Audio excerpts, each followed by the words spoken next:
Devyani. Hello, आइए आइए बैठिए। सिट। क्या कर रही हो? वही ऑफिस का काम। कल एक क्लाइंट को प्रेजेंटेशन देना है तो उसी की तैयारी कर रही हूँ। अच्छा लग रहा है काम करना? अच्छा तारा, मुझे बहुत मजा आ रहा है। I just love it. तुम सोच भी नहीं सकती कि रोहित अंकल के साथ काम करके मुझे क्या मिल रहा है। क्या मिल रहा है? तारा, आज अगर मेरे पास ये काम नहीं होता ना तो कब की टूट कर बिखर चुकी होती मैं। क्योंकि हमारी जिंदगी में जो कुछ भी हो रहा है वो नॉर्मल या मामूली बात नहीं है। पापा का इस तरह गायब हो जाना, उनकी तलाश में तुम्हारी जिंदगी का नर्क बन जाना, ये कोई छोटी बात नहीं है। अगर ये काम ना होता तो कब की पागल हो चुकी होती मैं। शायद इसीलिए तुम अपनी हर बात का फैसला इतनी आसानी से कर लेती हो। हाँ शायद, और इसलिए भी कि किसी भी परेशानी को मैं अपने ऊपर हावी नहीं होने देती हूँ, अपने आप को काम में मसरूफ कर लेती हूँ। लेकिन काम तुम क्यों करती हो?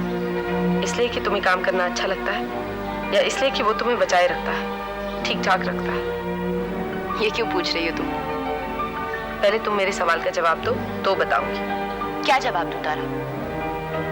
मैं ये भी नहीं कह सकती कि मुझे काम करना अच्छा नहीं लगता। मुझे काम करना बहुत अच्छा लगता है, क्योंकि इसी काम की वजह से मैं अपनी सारी कॉम्प्लेक्सेस, सारी तकलीफें, परेशानियां दूर कर पाई हूँ। जितना ज्यादा काम करती हूँ उतना ज्यादा उसमें डूबती जाती हूँ। हर रोज मुझ में नया कॉन्फिडेंस आता जा रहा है। लेकिन तुम ये सब कुछ क्यों पूछ रही हो मुझसे? क्योंकि मेरे दिमाग में कुछ चल रहा है। क्या? देवयानी, तुम मेरे साथ काम करना शुरू कर दो। क्या बात कर रही हो तारा? देखो, हम लोगों ने अपने बिजनेस को बहुत देर तक नजरअंदाज किया है। वो तो हमारी किस्मत अच्छी थी कि हमारी जिंदगी की तरह हमारे बिजनेस पर कोई आफत नहीं आई। लेकिन अब उसे और इग्नोर करना ठीक नहीं होगा। उस पर ध्यान देने के लिए मुझे अपने साथ एक ऐसा आदमी चाहिए जिस पे मैं यकीन कर सकूं, जो मेरे अकेले होने का फायदा ना उठाए, जैसा एक बार पहले हुआ है दीपक जब जेल में थे तब।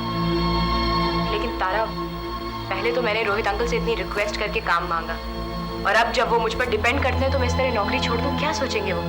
मैं समझ सकती हूँ देवयानी, लेकिन आखिर सेठ चेन ऑफ होटल्स का सारा बिजनेस तुम्हारे पास आने वाला है। सारे बिजनेस को तुम्हें ही संभालना है, और जितनी जल्दी तुम इस काम में पड़ जाओगी उतना ही तुम्हें बाद में आसानी होगी। ये बात तो रोहित भी अच्छी तरह समझ जाएगा। आफ्टर ऑल उससे कोई हालत छिपे तो है नहीं। आई डोंट नो तारा, समझ में नहीं आता कि क्या करूं। तुम कल रोहित से बात तो करो, फिर डिसाइड करना।